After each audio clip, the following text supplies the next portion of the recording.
Peace and cheers as always. Coming at you live today on what day is it? Wednesday, hump day. Hump day. Anyway, happy Wednesday, folks. I hope everyone's off to a great week so far. Excuse me as I somewhat fix my hair. But yeah, hope everyone's off to a good week so far. Again, experiencing all the fun emotions of life and hopefully got some sadness, some depression, some anxiety, some happiness, some grief, not too much of the lower vibrational energies, right? Hopefully you're more high vibrational energies like the happiness, fulfillment, right? So, but you got to have a full human experience, right? Makes you feel alive. So anyway, what brings me to you today? There we go. Now I got it out. What brings me to you today? Nutrition, right? I've been thinking a lot about this topic. I did a video like a week ago on Nutrition 101, but I really didn't like how it came across. So I wanted to redo this video today, Nutrition 101. And the reason I'm doing is because, again, I've been thinking a lot about what people used to tell me when I was a corporate health coach, what they thought good nutrition was, what they thought a good meal was. We're going to talk a little about, that, maybe how to do just some very basic meal planning or meal prepping. We'll talk about a specific dietary approach that had worked really good for a friend of mine. And then finally, just kind of how to stay consistent with everything, right? Because let's be honest, it's hard. Nutrition is hard. Fitness is hard. It's hard to be 100% committed, consistent, 24/7, 365. I know for sure I'm not, and you shouldn't be either, because the goal of this channel, again, unless you're like a professional fitness goer or a bodybuilder or whatever, you don't need to be like insanely specific with nutrition. Far from it. If you're just trying to lose some weight, be healthy, the basics work just fine. So let's talk about them. First and foremost, what is a protein? What is a carbohydrate? What is a fat source? What's a vegetable source, right? You have your macronutrients, proteins, carbs, fats, and you have your micronutrients, which is your vegetables, right? Those are all your vitamins and minerals, right? We obviously need a healthy mix of all the things in our life for us to have an optimally functioning body, right?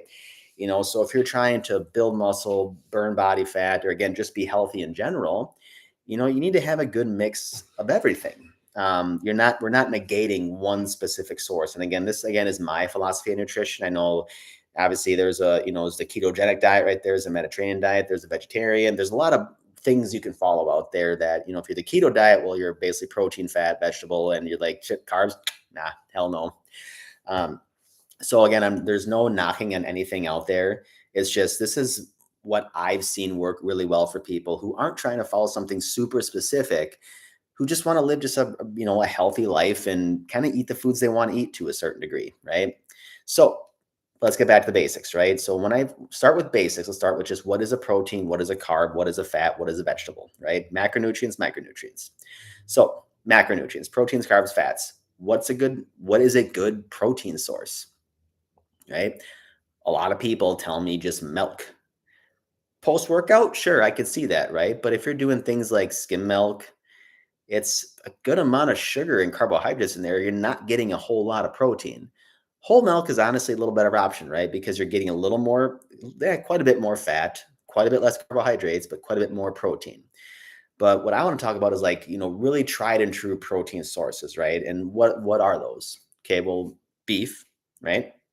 Beef, turkey, chicken, right? Huge. Eggs, right? Even there's a lot of great yogurts today too. You can get a lot of good yogurts that have a pretty high protein content, relatively low in the sugar content, higher fat.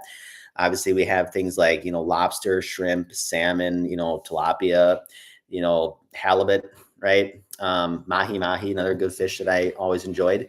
Not a big seafood guy, but, you kind of get my drift. So protein sources, again, we have your beef, turkey, chicken, different types of yogurt, again, higher protein versions of yogurt, and seafood, right? And obviously protein powders as well.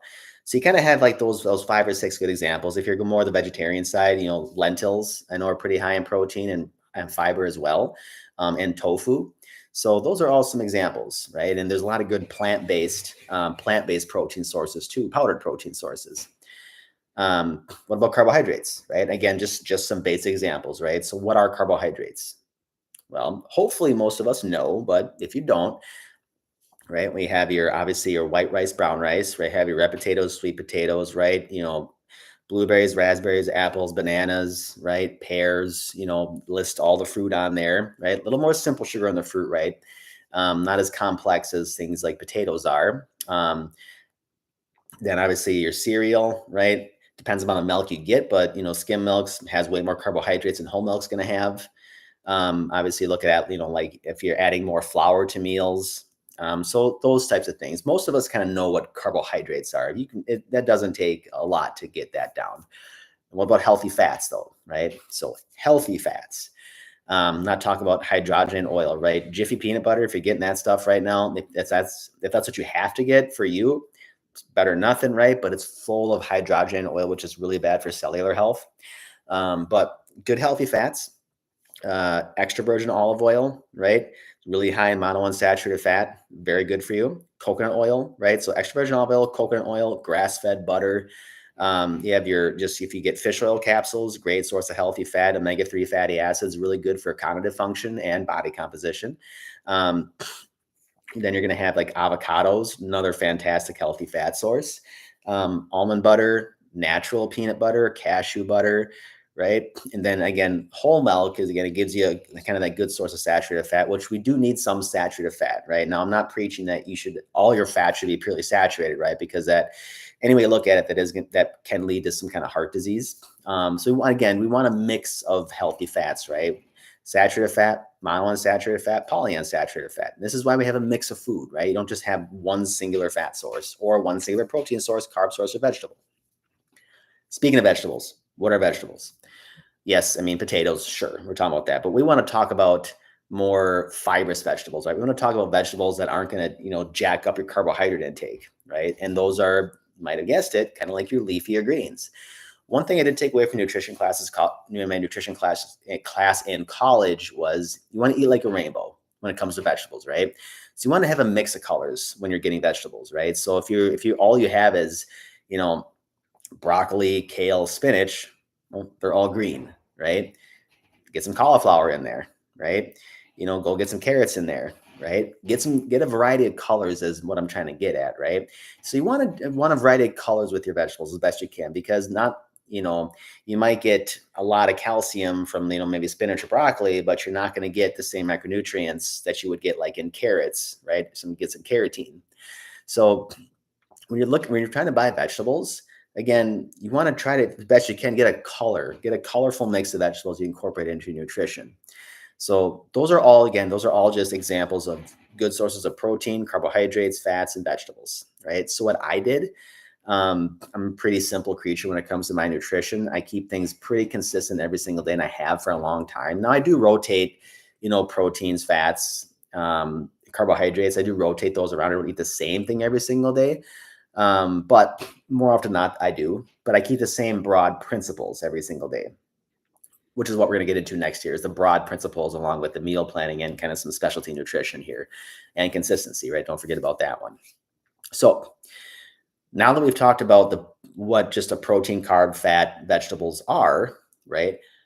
Where do you start with that, right? So yeah, it's great. I have this laundry list of stuff here that I can go grocery shop, but now how do I incorporate it, right? What do I do with this information? Well, I'll tell you, a great start, again, if you're just starting nutrition right now, or you're trying to get in the habit of like thinking about, okay, nutrition, or what do I want to do with my nutrition? If you have goals to body composition or whatever it might be, your health, most of us are most society, right? We drastically undershoot how much protein we're having on a day-to-day basis, right? Most of us have more than enough carbohydrates, right? I mean, if you look at a typical, and again, this is typical, right? This is not what you're doing, but what I more heard often than not when I was health coaching, 70-80% of people were eating this way. Is breakfast, it was a combination of like two or three things. It was, cereal and orange juice, or it was, I'm going to go grab an egg McMuffin, or I'm going to go just have a donut, right? It honestly was those three things. It was like cereal at home with orange juice. It was going to get a donut or like an egg McMuffin, right? Not saying anything's awful here, because that was just one meal, right? But then lunch came, same kind of thing. It was either we're going to go out to lunch and get a sandwich with chips, right? Or get a burger or get pasta. And then the third meal, it was like spaghetti at home, spaghetti with bread. It was, sometimes chicken, but every meal had a relatively high source of carbohydrates attached to it, right? And a relatively low source of protein, healthy fat, and vegetable, right? So most people that I spoke to, again, they're getting a good amount of carbohydrates every single day, but really lacking in the proteins, fats, and vegetable side, right? So what I had a lot of people do to start off with was focus on protein intake. Why? It's pretty easy to prep, right? So this kind of ties into meal prepping too, and a good place to start for meal prepping. So when I was doing competitions, sure, I prepped, if you can envision it, right? So I had I had a baking pan that had a bunch of protein on, another baking pan with carbohydrates on it, vegetables, and I prepped, 4 or 5 meals every single day for months on end, right? But that's not what we're doing here, because that's for most of us now that are, we're not into the competition world. We're just trying to be healthy, right? So where do you start with that? So like I said, protein, huge one, right? Why? Because it's pretty easy to prep for the most part, right? It's pretty easy to ground up a lot of beef. It's easy to put some chicken breast in the oven. It's easy to do that with turkey, with tofu, with lentils, with protein powder, right? It's relatively easy to prep, right? I'm not gonna tell you how to cook it because that's up to you how you want to do it. But protein's a great start because it promotes satiety, right? So what I would think is a good start for meal prepping is whether that's for breakfast, lunch, or dinner, doesn't matter which one. But I always like to prep meals I know I can't cook at home. So like back in the day when I was really into this stuff, I basically prepped meals that I knew I couldn't make at home. So I never prepped, my last 2 meals at night. I never prepped breakfast. I only ever prepped my lunch, right? So for me, I mean, I'm pretty basic. I was totally fine with having like a chicken breast, some flavored white or brown rice, and some broccoli. That I liked the taste of everything. It was good for me, and I could keep it consistent, and it was easy to prep. So I would recommend, when it comes to starting off meal prepping, at least, is prep protein, right? Because it's easy to do, and if you can do it at a protein source every single meal, right? Or just start with one meal a day, right? But protein's gonna help you feel fuller longer, and it's gonna help you not crave, along with fat too. Fat's huge for satiation, but protein again make you feel fuller longer, and you're not gonna crave like additional carbohydrates and then more food, right? So adding in more protein and healthy fats throughout the day, you might feel like you're adding in more calories, which you kind of are, but you're also cutting back on a lot of additional carbohydrates that your body just doesn't need if you're not doing like, heavy resistance training or being really active. So meal prepping 101, you know, prep a meal that you can't make at home, right? You don't need to go home and prep 4 meals a day, but maybe start off by just prepping lunch every single day, right? The night before, right? Pick a protein source, a carb source, a fat source, a vegetable source that you like, or protein, fat, and vegetable, and prep that for lunch the next day. But just do it, just do 1 meal a day. Get the habit of doing that first, right? Because that's what this is too. It's building habits, right? It's getting used to prepping meals. So that's kind of meal prepping side of stuff. Is start with 1 meal a day, make sure there's a good protein source with that, and then build on that as time goes. And I'll do more videos, down the road with more advanced nutrition, right? But you want to start with what you can do, right? You don't start with something that is this insanely large goal you've never done before, right? And this goes right in the consistency thing, right? If you start with way too much because you're super motivated, like you're a go-getter, right? Which is awesome. But if you do too much too soon, you're going to get burnt out real quickly, right? When I think back to when I was doing competitions, I had probably spent not a year, but at least 6 months, like just being mindful of nutrition and thinking about competitions and getting more active. And then I got some good habits there, but it wasn't until I had good habits already that I knew I could jump into this. So point is, start with something that you can accomplish. Again, meal prepping 1 meal a day, right? Or just adding that protein source 1 meal a day, right? Start with that and then build on it, right? To whatever your goals are, which again, always feel free to shoot me a call or email, or well, email first, and then we do a call. We can kind of talk more advanced stuff as time goes. So what about consistency? Well, I kind of touched base on that already too. It's doing too much too soon, right? It's trying to do a night and day difference within a day, and it's just not going to happen, right? So how do you stay consistent? Again, you stay consistent by starting off with habits you can achieve, right? Once you get the habits down, okay, now it's good to kind of rotate those sources. Maybe one week you focus on you look up some types of chicken meals, right? Maybe, and again, let's just say this is for lunch, right? So one week you're focused on like lunch and you're adding chicken to it, you know, chicken, rice, and something else. It doesn't sound exciting, but you get my drift. So one week's this. Okay, next week, maybe we're doing beef. Next week, we're doing turkey. Next week, we maybe try lentils or tofu, right? But it's good to rotate your sources of food, right? Not do the same protein source every single day or carb source or fat source, right? Because the body does develop it does develop a tolerance to that stuff, right? Your body can no longer digest those foods effectively if it's the same stuff every single day. So that's a big thing for consistency, right? Is rotating those food sources so you kind of keep it exciting. But then also, like I said, it's going to be not doing too much too soon, right? Again, I can't say it enough. Pick a meal or pick a goal that you know you can accomplish to start off with. And once you accomplish that, then build on it. The last thing that I'd like to touch base on here quick too is more of if any of these folks, anyone watching this has been doing nutrition for a while, they have a good handle on things. A good buddy of mine, we had attempted to do some what they call carb backloading. And I have to I'll put the book in the resources section here underneath that because I do have the book. I just have to go find it in the author. But carb backloading was a really awesome and fun style nutrition that for my buddy worked great. I think he lost like 60. It was about 60 pounds in 3 months. Now, granted, he was a bigger guy, right? And all of that wasn't pure body fat, right? Because a lot of people if they're a little bit overweight, they go on a diet plan, you're not losing 10 pounds a week in body fat, right? A lot of it just could be excess gunk inside the body, right? It's water retention when you start drinking more water and exercising, right? Now you're properly hydrated, right? So now your body can get rid of fluids more effectively.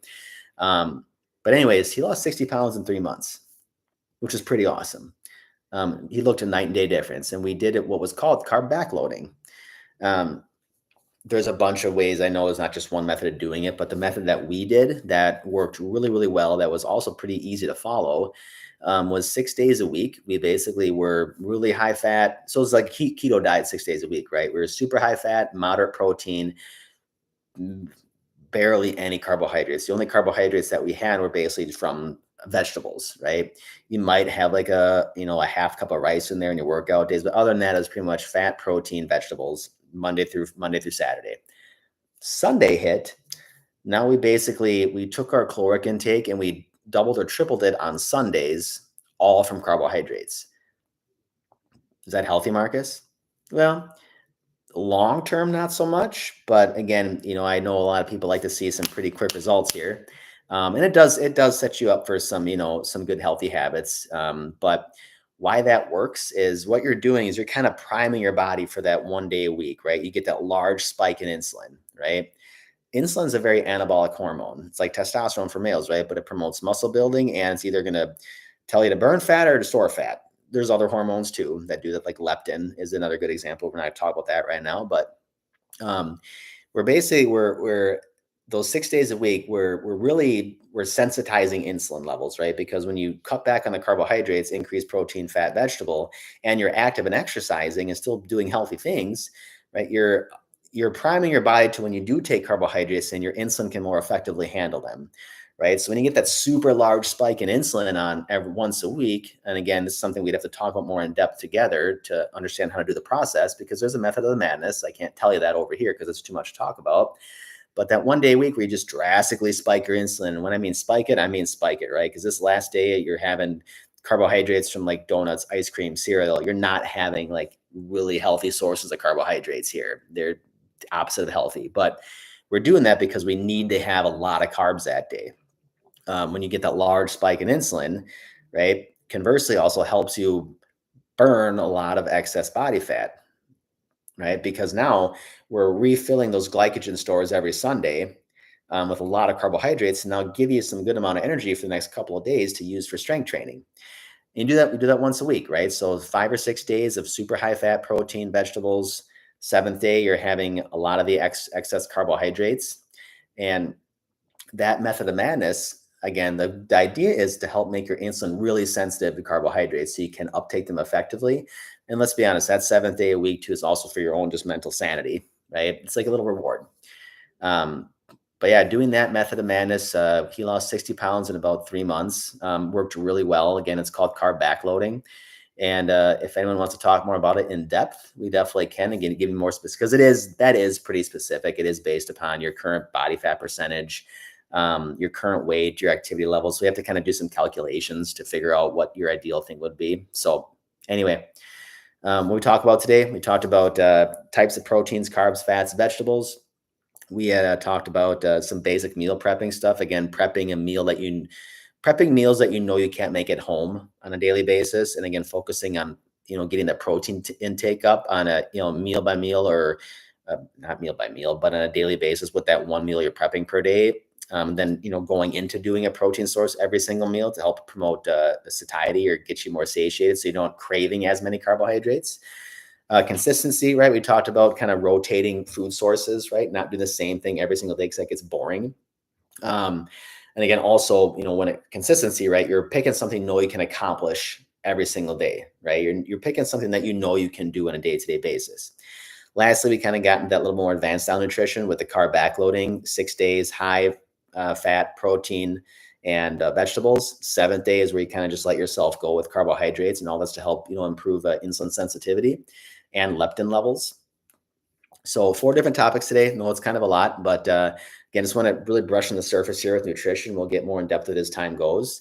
So as always, feel free to shoot me an email, flyinghealthcoach@gmail.com. We can, do a phone session. We can talk more about the stuff in depth. And obviously, like I always say in my videos, if you just need to bitch about life, which sometimes you just have to, right? You just got to get stuff out sometimes. So anywho, hope you all having a wonderful day. Have a great rest of the week. Peace and cheers as always. Bye.